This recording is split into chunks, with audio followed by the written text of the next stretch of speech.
Hello, everyone. Lori here. Welcome to How Do You Spirit Podcast. And we're so grateful today.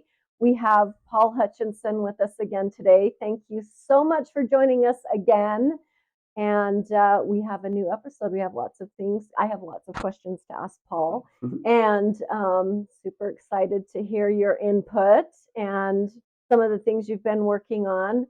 So first of all, Paul, tell us what exactly is Liberating Humanity? So you have your podcast, correct? Mm-hmm. But what is all of it? What does Liberating Humanity entail? That's a great question. In fact, what was interesting is on the way here from our last meeting, we were listening on just one of my books on tape on the way over, on audiobooks. And it was a book by Ram Dass. Okay. And 3 different times in the last 15 minutes before we got here, he talked about liberation, about liberating liberating yourself from your ego, liberating your soul from the things that are holding it back from truly being free. Mm-hmm. And so, liberation is just first of all, when we first made the movie Sound of Freedom, the company that we put together was Liberation Films that owned my portion of it, etc. And of course, when we put the movie together, the whole concept of everything is all about fighting slavery. Now, we sit and think about slavery as, one person owning another, but the truth is we are all in a form of bondage, and we just have to identify what it is, because in order for us to truly progress and be free, we have to liberate ourselves. We have to liberate ourselves from, from our unmitigated ego, from our pains of our childhood, from negative habit patterns of thought, anxiety, depression, PTSD, addictions. Addictions are something that almost everybody has in some way. It might not be addictions to cocaine and pornography, but you might have addictions to negative self-talk and worry and what if thinking. Exactly. Right? And so we need to liberate ourselves from those things that don't serve us. Awesome. I love that. So what is your mission behind Liberating Humanity? That's a big mission. You ready? I know. I bet. So it started when I went into the depths of hell in the child rescue missions. Yes. As some of your audience may know, I have led or played a key part in over 70 undercover child rescue missions in 15 countries to help identify and rescue trafficked children. And I did that over a period of 10 years. We took about 8 different rescue missions and put them all together in the storyline of Sound of Freedom. And, we put a lot into just a few characters we had there. The truth is there was a lot of different countries, a lot of different operations that were all put together there. And in that journey through the darkness of humanity and also that journey of recognizing my own things that were chaining me down, ego and money and attachments and, all kinds of energies that were not in line with my highest and best self. That progress brought me to a point where I realized that just doing child rescue missions was never going to fix the problem. We needed to elevate global consciousness. Yes. We needed to help adults everywhere free themselves of all of the toxicity of their past that is creating a ripple effect of negativity in the world today. And so in contrast, if we can help humanity, not just a few people, but literally all of humanity, release themselves from toxic masculinity, toxic femininity, our child traumas, sexual energies that are not in line with our highest and best self, all of these things that are, divisions and wars and hatred and anger and fear, all of these things are holding us back from ascension, from that true life of peace that we're going to see on earth. And we will see it. Yes, I had a beautiful conversation a few years ago with our mutual friend Taco. Yes. And one thing that she said that really stuck with me, she said, most religions, Christians and Buddhists and Jews, most religions out there believe that we're going to go through a time of turmoil and then we're going to have a 1,000 years of peace. Mm-hmm. She said, they kind of got that right. Yeah. We're going to see that. We're going to see that 1,000 years of peace. Mm-hmm. And I truly believe that my team, myself, our experiences, the people that we're drawing into our lives are all part of making that happen. I don't think that God's going to come back and just wave his hand and we're all going to be nice to each everybody. other. Yeah, we're not. We've got to figure out how to free ourselves from those things that are not in line with that world of peace that we're hoping for. Uh-huh. Wow. And that's such a big job, really, right? It is, but I don't have to do it. You don't have to do it. That's God's job. It's true. but helping people realize, right? They're getting rid of their egos or their traumas and all that stuff. I love that. And that's the reason we do the podcast too, is we just want to get information out to people, and maybe it will click with somebody and they'll start growing and, changing and learning. And yeah. And here's the thing, people are like, oh, well, I can't change the world. Yes, you can. Yes, you can. That's my hope. Literally I was talking to a dear friend of mine, Jerry, the other day, and he talked about how if you put one grain of sand in the ocean, it raises the entire ocean level by one grain of sand. It really does make an impact. Now, what's beautiful is, let's say that you took an entire, maybe a whole year to heal yourself, to come to an enlightened state, to liberate yourself from those things that aren't belonging to that best version of you. And then let's say that you use that new found self to mentor and love just two other people, to help them free themselves and liberate themselves from the things that don't align.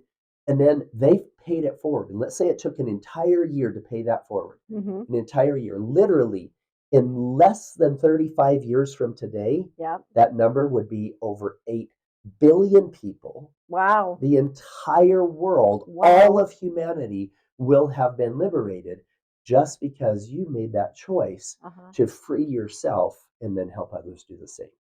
Wow. That's an incredible number. That's mind-blowing, honestly. It's beautiful. That's what compounding does. 2 times 2 times 2 times 2 times 2, and all of a sudden you're at 8 billion, and it's beautiful. Wow. So how are things going? What's an update for us regarding the missions? You don't do the missions anymore, right? But you are, I understand, involved with helping children still. A lot. Yeah. What does that look like?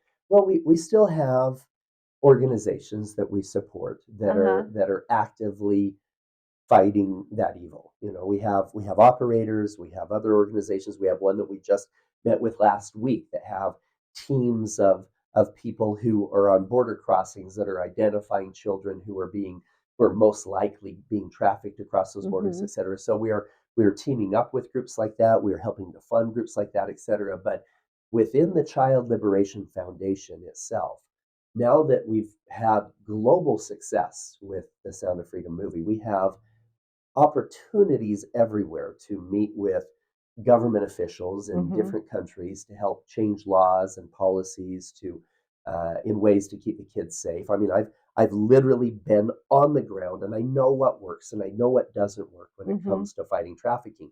But beyond that, the biggest thing that we're focusing on is ensuring that the children are never trafficked in the first place. Right. Once you've got a trafficked child, then you've got to fight fire with fire. And unfortunately, when you do that, something already got burned, and that's the children, right? Yeah. And so it creates this ego hero thing of these guys, myself included, that we're out doing the rescue of the kids. But the reality is, the real win is not to have that happen in the first place. So you don't have to have somebody going in and rescuing the kids, right? Yeah. Because once you pull them out of hell, now you've got years of helping them recover. And so we having certification programs for educators is something the Child Liberation Foundation has put together, and certification programs for the police and for medical personnel to help identify trafficking victims or ones who may be, in that situation where they could be trafficked, etc. Programs to help parents be aware as well.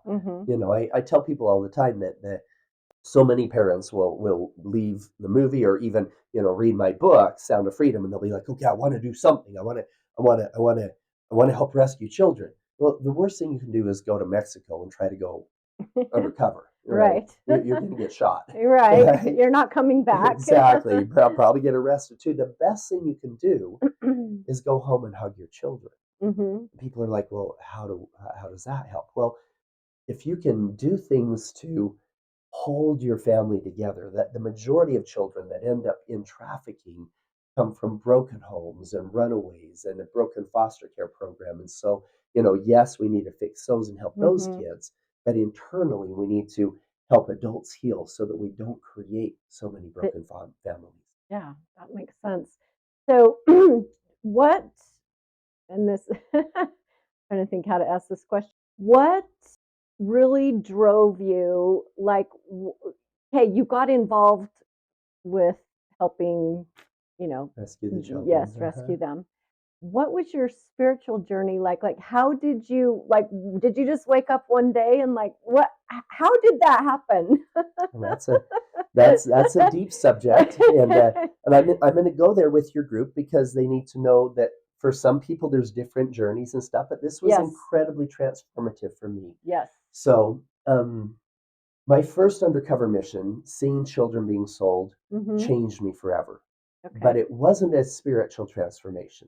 It was I can't believe this is happening. Yeah. My ego was still out in front, and I was going to, I was Paul Hutchinson, and Paul Hutchinson is going to help fix this problem, and boom, boom, boom. You're the hero. Yeah. And it fed into that ego. Although we were doing a lot of good, we were helping the kids, we were creating awareness. But fast forward, I had been doing undercover work for almost 3 years. And I had two of my operators call me. Now, let me preface it by saying this. We were burning through operators. We had Navy SEALs and Green Berets that 300 missions in Afghanistan, PTSD from that, one undercover mission in seeing a menu with children for sale, and they were like, I can't handle this. Yeah, and, it's a lot. And all of a sudden they wouldn't want to do any more missions. And so it was rare to have some that stayed with us multiple times. And so Jimmy had done like 12, 13 missions with me, and he had done over 20. And they called me on the phone together, and they said, Paul, do you trust us? And I said, I trust you with my life, literally, doing undercover work. Dangerous stuff. I'm in charge of talking. They're in charge of making sure I don't die. Yes. Right? And they said, you need to come to this transformational experience. It will be the most transformational experience of your life. Now I'm like, you know what? I've done transformational stuff. I've walked across coals with Tony Robbins standing by my side. I've broken boards with my bare hands using my head and my energy. I've done transformational rah stuff, right? Yeah. And they said, no, this is a healing retreat. And I'm like, I don't need to heal. I'm Paul Hutchinson. Yeah. Everybody wants to be me. That was kind of my energy. And understand, Lori, I was, at the time I had a house with 10 bathrooms, 8 private suites. A mansion. I had a basketball court in my basement. I had 2 helicopters. This was the life I had. And I was happy with all the success, but I was miserable inside, right? They said, no, you do need to heal, Paul. You're on your second marriage, headed for a divorce. Kids don't talk to you, and you've lost your connection. And you didn't think that was a problem. Yeah, all right. Everybody else wants to talk to me. Yeah. So, and some of the audience is going to be surprised at this, but I think it's important for people to understand this principle. So they said, Paul, we're working with a doctor who has gone around the world and studied all types of holistic healing tools, and she has dedicated her life to being an expert in the proper use of psychedelics. Right. Now, at this time, I grew up LDS.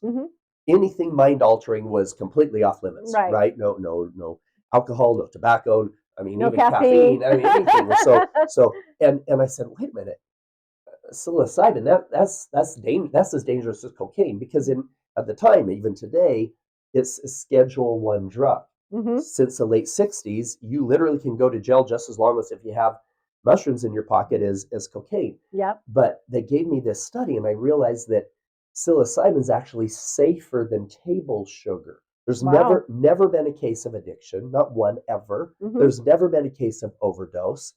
And when used with a trained facilitator, it's able to create transformative changes. Now, it's important. A lot of people, it was funny. I told my mom after I had done some of these journeys and they're still active. Super active LDS. And I told her, I said, Mom, I said, I don't know if you've seen this change in me the last year. I said, but I did something about this a year after I'd done. I said, I did something that completely transformed how I felt and how I saw the world. And I told her about my experience, and I said, I feel closer to God than I've ever felt my whole life. And her exact words were, you only feel close to God when you're on drugs? I said, Mom, I said, let me explain it. Now, here's something important. And for the audience, now that since that time, we've become master facilitators and have facilitated and hosted over, I think now it's 67 guided meditation, plant medicine, transformational experiences. So I know what I'm talking about here. Yes. But I'll explain what happened to me, that I went into that experience completely just trusting these two guys. And Lori, it was the most beautiful, horrific experience of my life. Okay. Horrific because what happened to me is I was able to feel everything.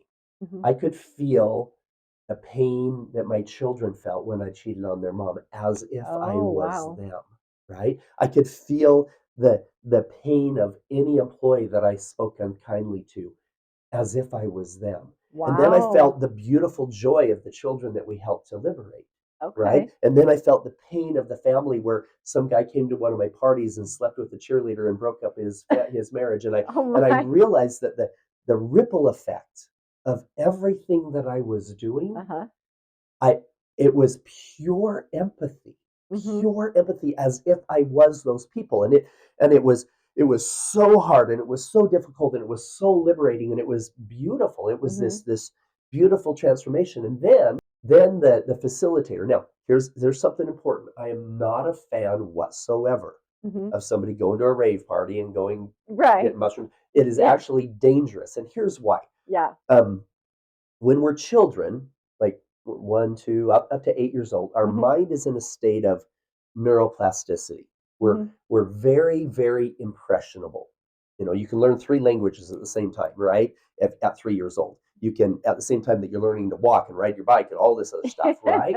It's because of that neuroplasticity. Well, then then it hardens, and it's a lot harder to make those changes to our subconscious mind. It takes 21 days of being super consistent at doing the same meditations, whatever, to try to break into it. The psilocybin experience, which what we use in our healing transformations, creates a temporary form of neuroplasticity, right? It's not forever. It's simply, it goes right back to like you were when you were 3 years old. Interesting. Okay? Wow. Meaning, I can take somebody and put them in front of a mirror and have them go through their personal affirmations, and they will stick, instead of over and over again for years and years trying to get things to stick.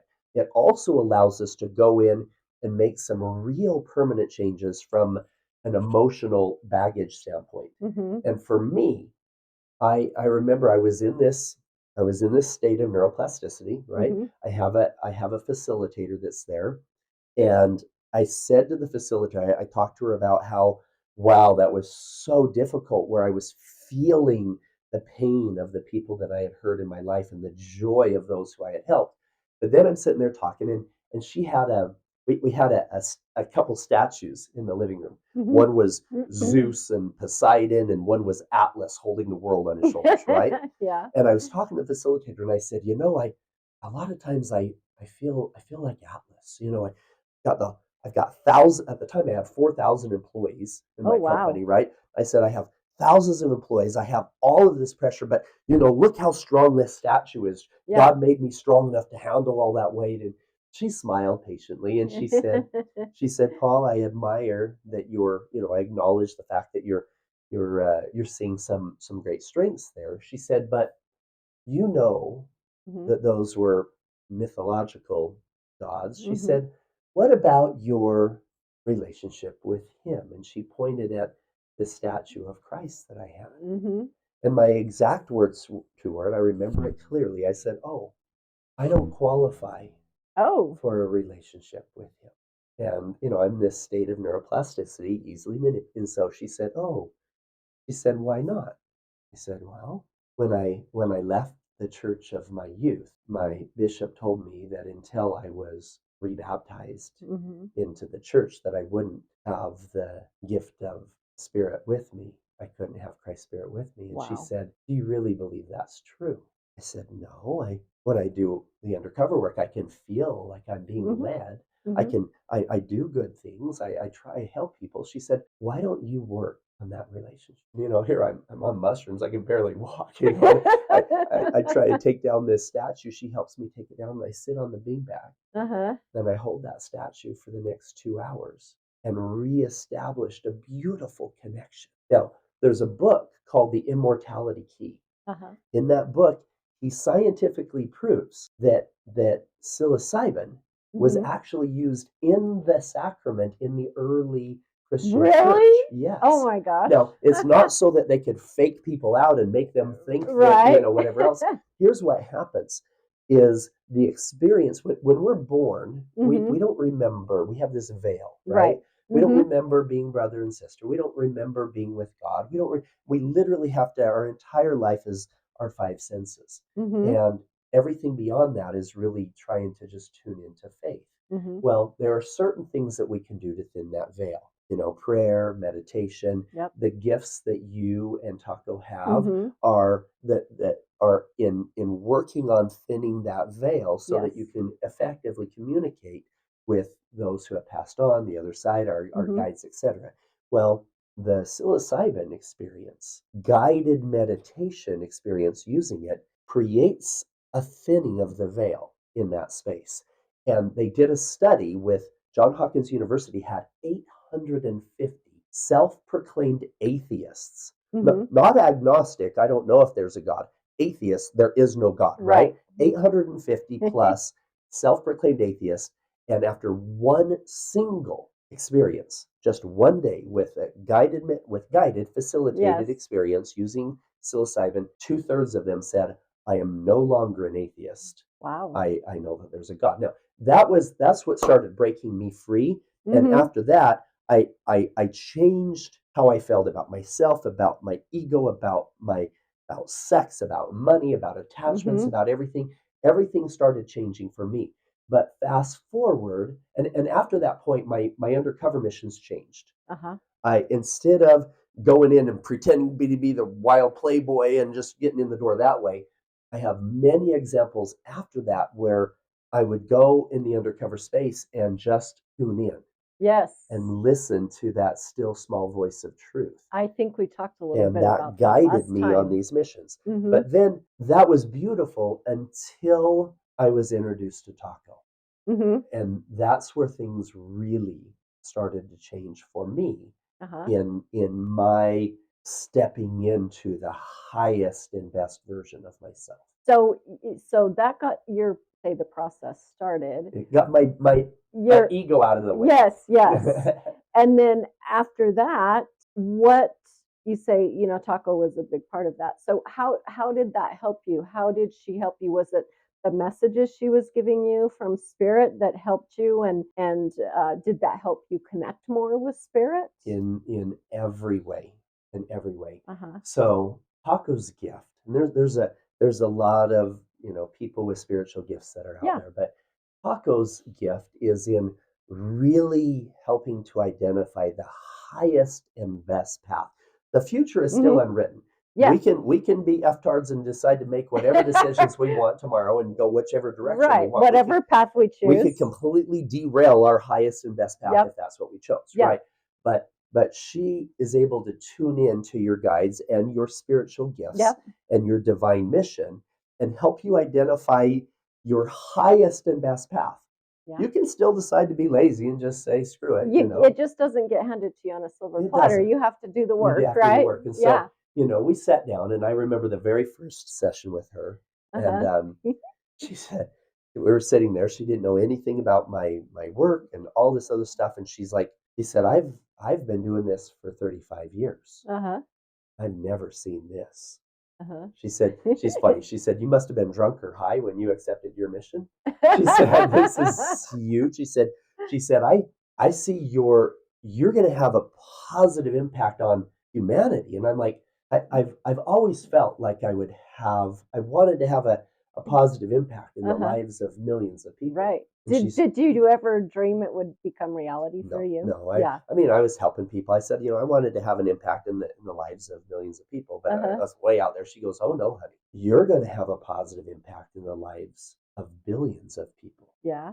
She said, I see your face everywhere. And I said, well, you got that wrong because my face is nowhere. I said, I literally have no social media. I'm, on purpose because of the work that I was doing. She goes, no, she said, it's going to be everywhere. She said, you're going to be speaking. And she says, you have the ability to just connect with people on all levels and open up their hearts. And I'm like, maybe I should get on the stage and start. She goes, not maybe. She says, this is why you're here. Yeah. Right. That's your purpose. That's your purpose. And then she saw me dropping into some deep meditations. Now, Lori, I had never meditated before this time. Not once. I had prayed. Even after the psilocybin stuff, but I had never been taught how to meditate.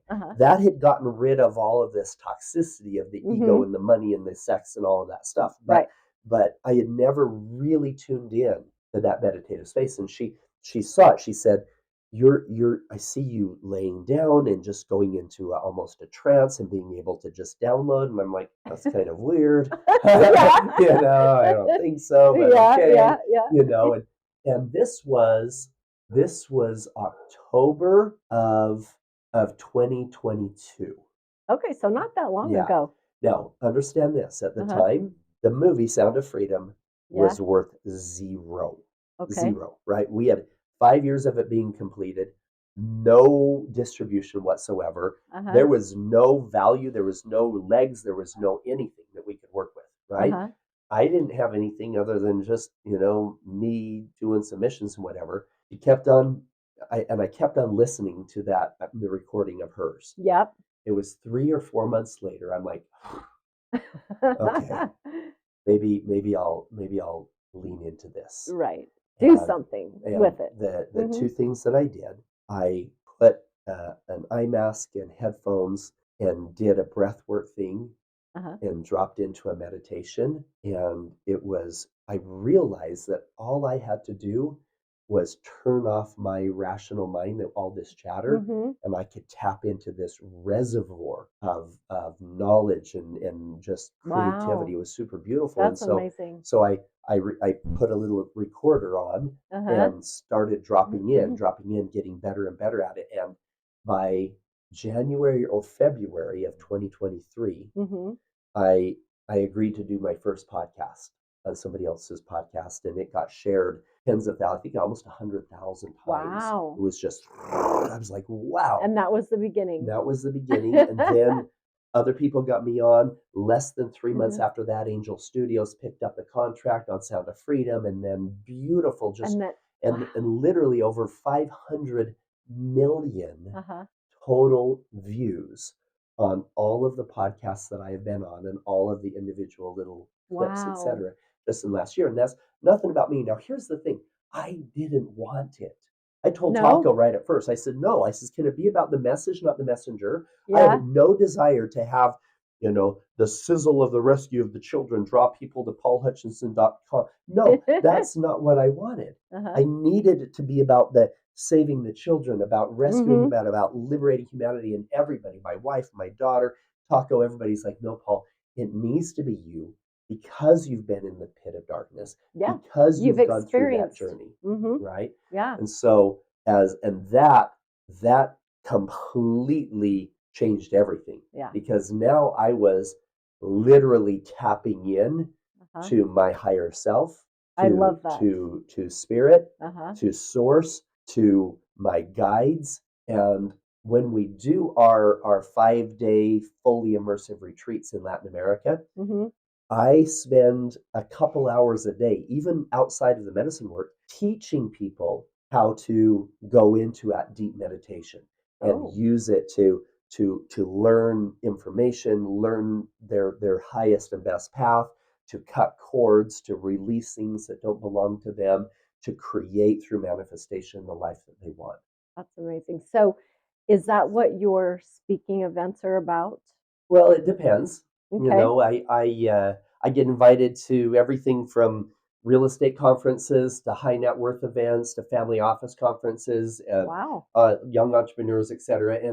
And sometimes they'll bring me in just to be the inspirational speaker to Yeah. talk about making an impact in the world. Right? Okay. Almost everybody has heard of the Sound of Freedom movie or have whatever, and so just being able to hear that experience is great for a lot of people. Mhm. However, if it has anything to do with real estate or entrepreneurship or business or wealth, money, etc., a lot of times they'll have me come in Mhm. and speak a little bit about how to make your business successful, Yeah. and then how to make an impact. Now, if the audience is already a bunch of multimillionaires, Yeah. which I've spoken to a lot of what they call family office conferences, then I come in and I'm simply speaking about impact, about creating a legacy. You guys already have your money, you Yeah. already have all the cars. Now what? Now let's talk about making a global impact. How do we create something that's literally going to transform the lives of millions and millions of people? Mhm. And so that's what I'll be talking about. And I'll tell them, I'll say, listen, find something you're passionate about. Whether it's saving the wells, saving the trees, doesn't matter. Mhm. Let me tell you what I'm passionate about and why. Yeah. And at that point, a lot of them will get involved with helping with the foundation and donating, etc. But lately, almost every one of them, and Mhm. I have to get permission from whoever is having me speak first, because Yes. the part about the retreats is on the edge for some of them, because they're that's Yeah. just Yeah. good. Yeah. But the ones who are open-minded enough to let me share, Mhm. I will say, listen, now we're talking about money. Now we're talking about making an impact. We're talking about the child rescue stuff. Now let's talk about really what it's going to take to fix that problem, to Yeah. fix the problem with our ego, with our money, to fix the problem with abuse of children, with domestic abuse, everything else. Mhm. Let's talk about personal transformation and what that looks like. And so then I'll touch on what we do with the retreats. But then and it's important though, and I can't even emphasize how important this is to the audience. Mhm. The thing I worry the most about with them decriminalizing the use of psilocybin and other things in the Uh-huh. US, we cannot go back to the Woodstock days, right? Right. These are very powerful tools, Mhm. and a powerful tool used in the right hands can create beautiful results. Yes. A powerful tool used in the wrong hands can cause disastrous results. And so it's important as we move forward. I've been friends with RFK, with Kennedy Jr. for about 10 years. Really? Wow. My wife and I went on a hike with him just outside of his home just last summer, just us and him. And he is committed to come into this new administration, not only to help fix some things with Big Pharma, but Uh-huh. he's committed to decriminalize the use of psychedelics when it comes to trauma therapy and personal development, some other things. Wow. But it is so important that Americans understand how powerful these tools are Mhm. and how to use them correctly. Yes. So Be careful. So, are there when people are looking for the experience or a provider, what can you suggest? there's a lot of people out there that say they're facilitators, right? Right, And exactly. and there are some who are have their PhDs. There's others who have been training with whatever tribe in South America for a long time. Mhm. I believe that one of the most important things Mhm. that somebody can have as a facilitator is a really solid moral foundation from a spiritual standpoint, right? For example, when somebody comes into our retreats, we as the facilitators, before they even come in, identify what their religious backgrounds are. Okay. Because remember how we were talking about thinning that veil? Yeah. Right? That one of the things that the experience does a temporary thinning of that veil. Now, people like you and Taco, you guys work every day on thinning that veil for yourself and having that communication. In this experience, the veil thins, but if that veil thins and you do not have people with pure integrity that are part of the facilitating group, then it could be difficult. For example, if you're at a rave party with your friends and somebody's doing mushrooms and somebody over there is having an orgy and there's rap music going over there and somebody's fighting with their wife over there, then thinning that veil in that environment could be dark and difficult to work with. Right? Also, sexual energy is important to completely block out of that experience. We tell people when they come in, I don't even care if you're here with your spouse, no sexual energy over the next 4 days. Really? At all. Right? Wow. We are going to focus on that spiritual healing because you're going to get into this place of being super open with your heart, right? And feeling very, very spiritually connected with the people there. And so you have to make sure that it is set up in a healthy space. There are facilitators that I know of here in this state who have been accused of using that state of neuroplasticity, that super impressionable state that people are in on the psychedelics, taking advantage of them. Okay, this can be easy to do with the wrong facilitator, right? And so it is incredibly important to have facilitators who set sacred space. When I say sacred space, this is something I do even in my meditations, and I think this is important for people to understand. When you thin the veil, whether it's in prayer, whether it's in a meditation, whether it's in the ceremony experience, any time you are working on communicating with the other side, it's important to understand that there are virtuous high frequency intelligences, and there are low frequency intelligences that are not in alignment with my highest and best self. Okay.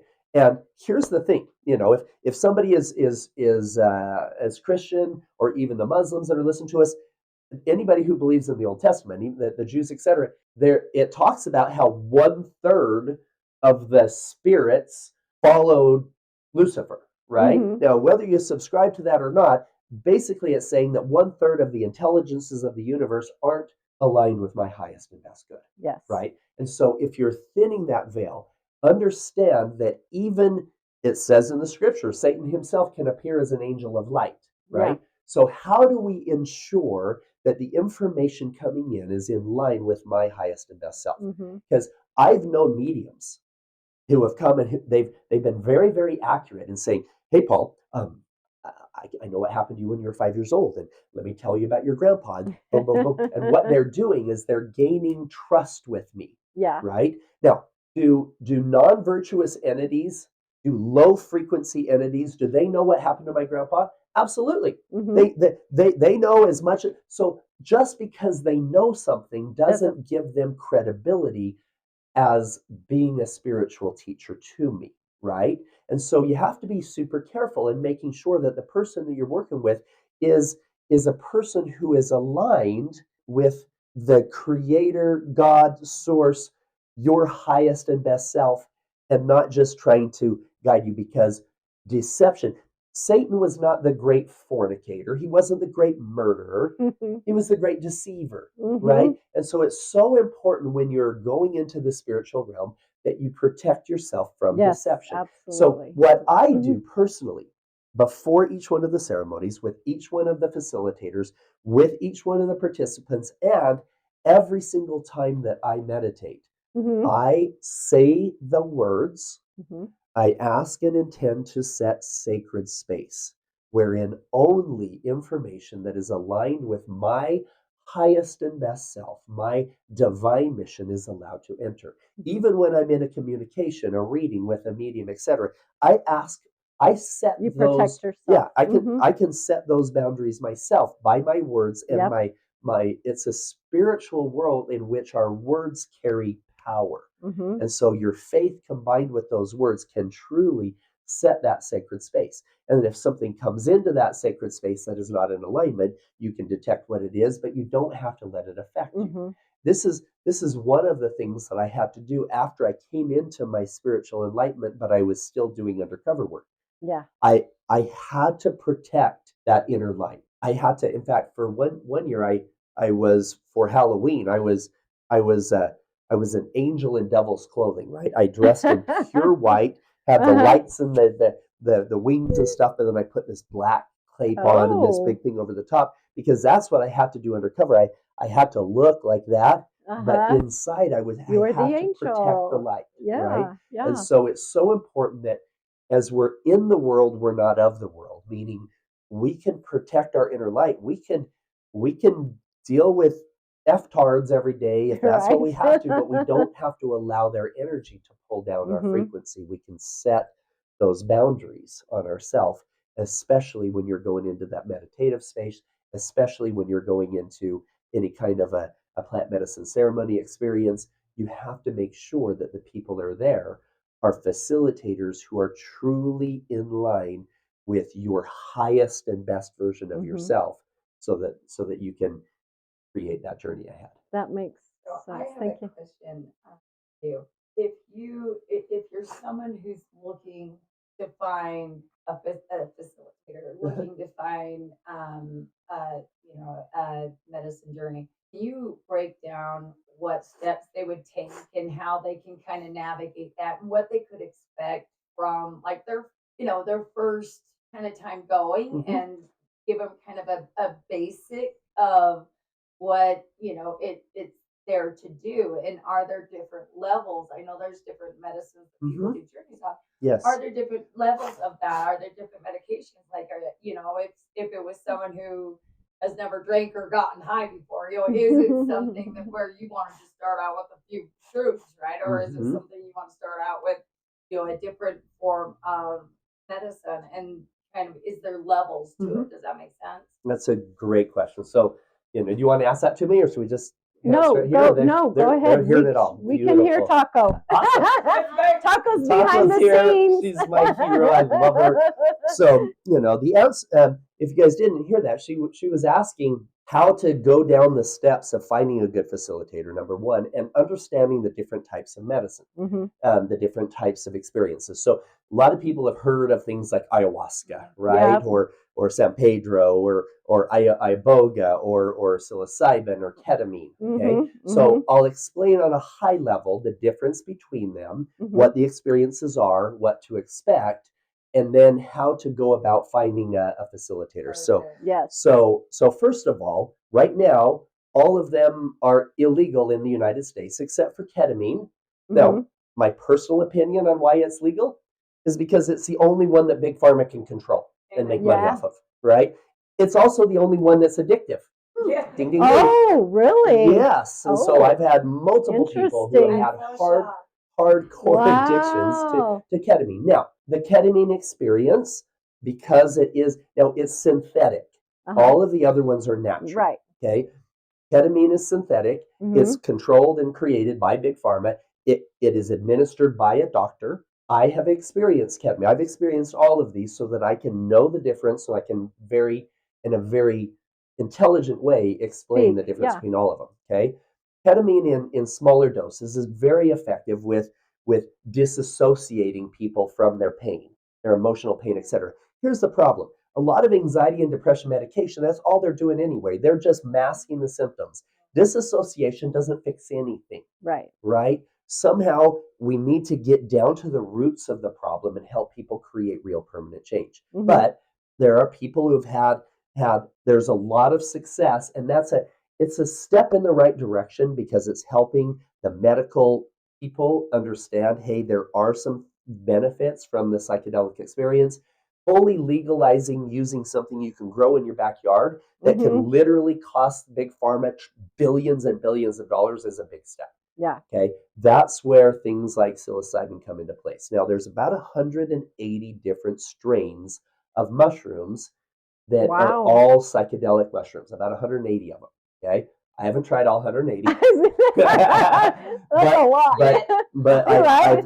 I've identified, together with our team, the strengths of all of the different types and what the experiences are. Uh-huh. And what we do in our experience, we usually have 5 days, Uh-huh. 1 day of dropping into the heart space and helping people really connect with their intention, etc., doing a cacao ceremony.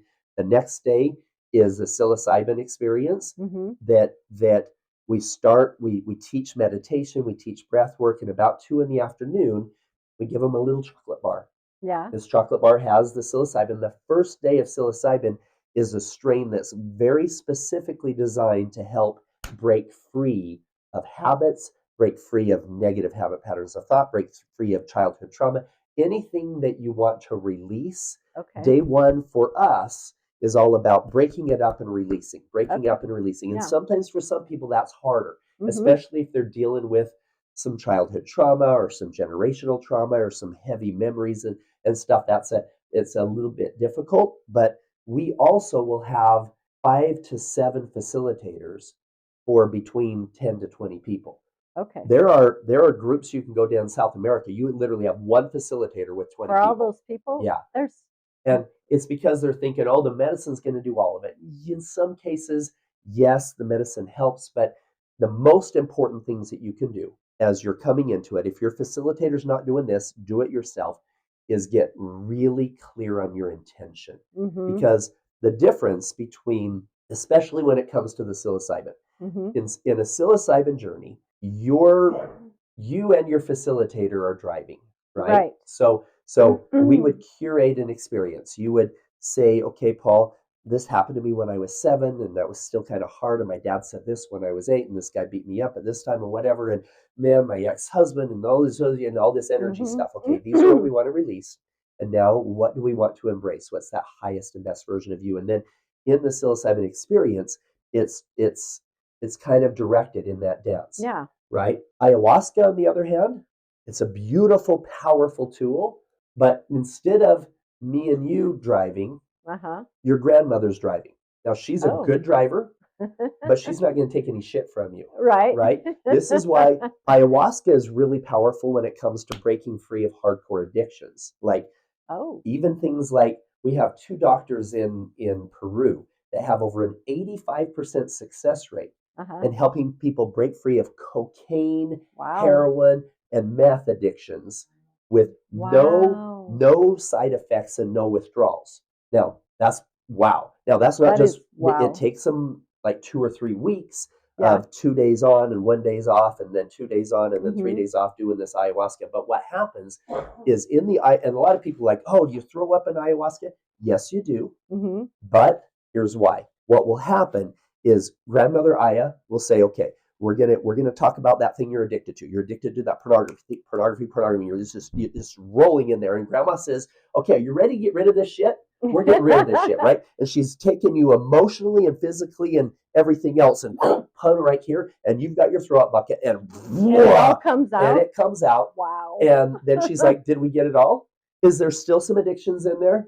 Well, let's talk about that. And then boom, and this is the experience that's going on in your hand and your mind. Anytime that something is a hook that's really deeply embedded, shame and guilt and anger and fear and addictions to all of these things, PTSD, anxiety, depression, all of this stuff, if it's like super ingrained, then that experience will go, but you may throw up 5 times, 20 times during an 8-hour experience. Oh my goodness. So a lot of people are like, I don't want to do that.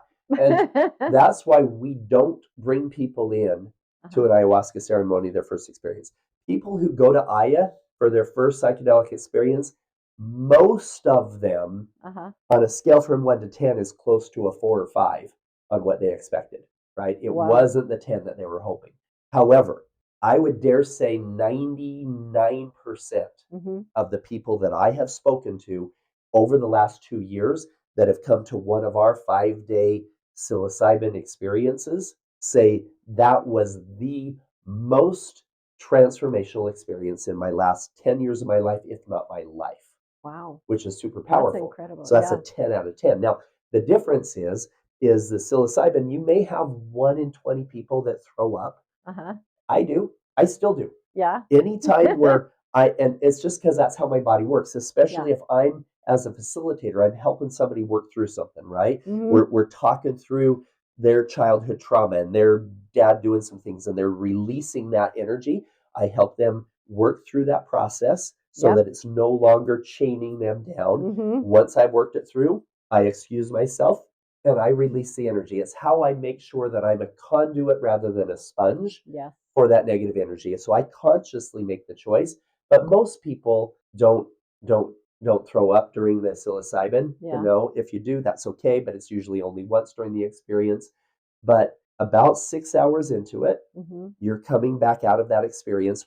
We start people the first 2 hours. We have headphones where they're listening to a playlist that's been curated by some of the scientists at Johns Hopkins University that takes you through a very specific frequency journey and helps you break free of the emotions that are holding on and make room for that highest and best version of you. And then after about 2 hours of having the eye mask and the headphones on, usually we'll take people out of the experience as facilitators and say, okay, you want to have some dialogue, you know, and what you're going through. And if I have somebody there with their spouse at that point, help putting them on a chair together, 2 chairs together in front of the rock waterfall is usually the most beautiful conversation they've had their entire relationship. In just deep, because now their heart is in an open space. Their subconscious mind has broken all of those ego walls that are in front, and they can speak very authentically about the triggers, about the indiscretions, about the things that they keep fighting about all the time. Over and over. How do we resolve that in a loving way? Wow. And so that's the experience there. Now, there are other ones. You may have heard of something like iboga. Iboga it's from a bark of a tree. So the ayahuasca is from a vine in the Amazon. The psilocybin is from mushrooms. The iboga is from a bark of a tree, and it is. If you think ayahuasca is heavy, iboga is a whole new level. Iboga is now deemed as the #1 way to break free of hardcore addictions, like cocaine and heroin and methamphetamine and everything else. It is just boom. But it's also a big difference. It's like $15,000 to go to a typical iboga experience. Wow. Most of the ayahuasca ones are between $5,000 and $8,000, whatnot. We charge $4,500 on ours. We're increasing those this next month because we have to. Yeah. There's just too many people that are wanting to be a part of that, but we're training facilitators to be able to do those on their own. Without them. That's what I was So, going to ask you. So if somebody wanted to come and mentor, you know, under you, you know, how would that look? Do you offer that? Is that something that, you know, I mean, you go through like a screening process to make sure they're not dumbasses? Yes, the screening process for people who want to be facilitators with us involves coming in as a participant a minimum of twice. I tell them, look, we have to make sure you fix your shit because your shit all comes out there. We know. We know if you're still holding on to a bunch of stuff, it shows up. Now, it's not going to come out, like you're not going to tell everybody all of your secrets and stuff. Right. In that healing space, the facilitators are very aware of the fact if you've got this far to go or if you've pretty much got it here. So we have a couple, like we have some doctors that, Dr. Hua is an amazing, beautiful soul. Hopefully you've talked to her. If you haven't, I need to connect her with you. But Dr. Hua is, she came to 2 of our ceremonies. It completely transformed her life. She brought her husband who had been dealing with some anxiety stuff, and boom, beautiful transformation for their family. So then she says, I want to bring people. And so what we do with the facilitators is we say, okay, as long as you've come to a couple of them and really work through your stuff, then you can start coming in then she brought like 3 people with her as participants. And then she came as a co-facilitator at this point. So at that point, we have her as a participant the first night, so she's just with everybody else as a participant, and then the next night we pull her out and have her help hold space for her friends, or vice versa. It's usually actually the first night that she's helping them hold space because they're brand new there, and so she's helping to just talk them through it, and everything is super beautiful. That's cool. And then once they've released all of that, then boom, we put her on the medicine as well on the second night, and she can come in as a participant there. And so there we have a number of these facilitators in training that bring people to the experience. Well, they That's so nice. Like is there a contract or whatnot they have to, sign with you to make sure that if you're going to refer someone to go to one of their, that's sure. kind of your name on it, right? I mean, I would think that you would want, they're kind of an extension of you, right? 100%. Before we will ever send somebody to another facilitator, not only do they have to go through and experience those, but they need to come to a full facilitator training that Kira is putting together right now. And then from there, absolutely, they will have the signed contract saying that they will not have any sexual energy. They'll handle it this way. This is the kind of medicines that they're using. This is how they set sacred space, etc. Because it can be very duplicatable, and we can transform the lives of millions of people, giving them the tools. But we cannot have a bunch of people out there that say, "Oh, I've been to one of these. I can facilitate." Yeah, I can do it too. Yeah, right. Yeah, definitely. And so yes, it's a powerful move forward that we can decriminalize the use of these in the U.S. I think we're still a year or two out from that, but it's important that we do it in the right format with the right people. You think it'll happen though? I do. I love I think within the next couple of years it will happen. Amazing. If you have somebody that hasn't really done the journeys but want to be a part of that and want to sign up for that and want to, do you have like different levels of like how they can work through that?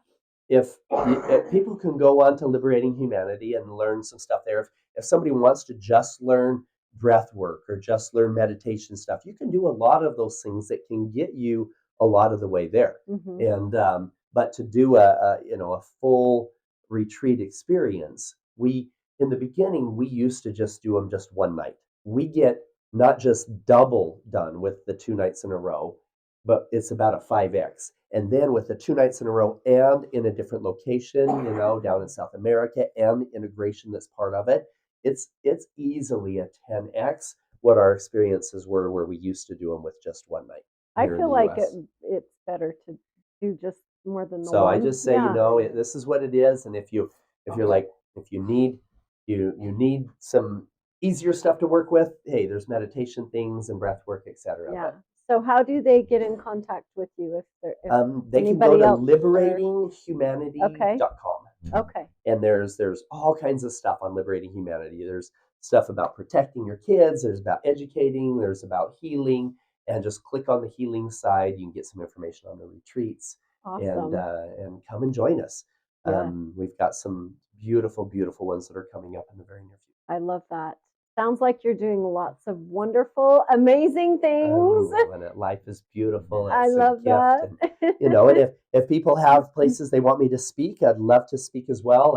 I do charge a $25,000 fee to speak, but 100% that goes to the foundation. It's a donation to the foundation. I don't keep anything when I'm speaking. That's wonderful. And they can, if they have a big enough audience that they want to actually have a gala dinner that night, then the audience can donate the money, and then it won't cost anything to have me come and speak. So that's a win as well. That's so amazing. I want to thank you so much again, Paul, for coming and sharing some more of your story. There's so much. I feel like I could just sit here all night and go on and on and on. Well, I love it. I'm super grateful, and I think this is really valuable information for people to understand. Absolutely. Because the landscape is changing when it comes to the use of these. And 5 years ago, all of us were like, "Oh no, that's super bad." Scary. But when you understand the proper use of them, then you can say, "Wow, okay, there's never been a case of overdose or addictions from them." And when used properly in that state of neuroplasticity, you can create real permanent change in your subconscious mind that's driving pretty much our entire day. And so it's a beautiful opportunity to create those changes that you're really looking for. Yes. Hopefully it, like you said, 1 or 2 years, it becomes legal here. Yeah, and in that place, we have to have a whole bunch of facilitators that know what they're doing yes, to do it yes. right. So Yep. it's done safely, right? Exactly. Yes. Exactly. Okay. Thank you everyone for joining us, and hopefully we'll see you again soon. Yes. And if people are friends of tacos, then just talk to us. If the cost is prohibitive, we'll do payments, we'll do something there. But figure something out. That's we awesome. just want to help people heal. Awesome. I love it. Thank you again. All right. Bye everyone.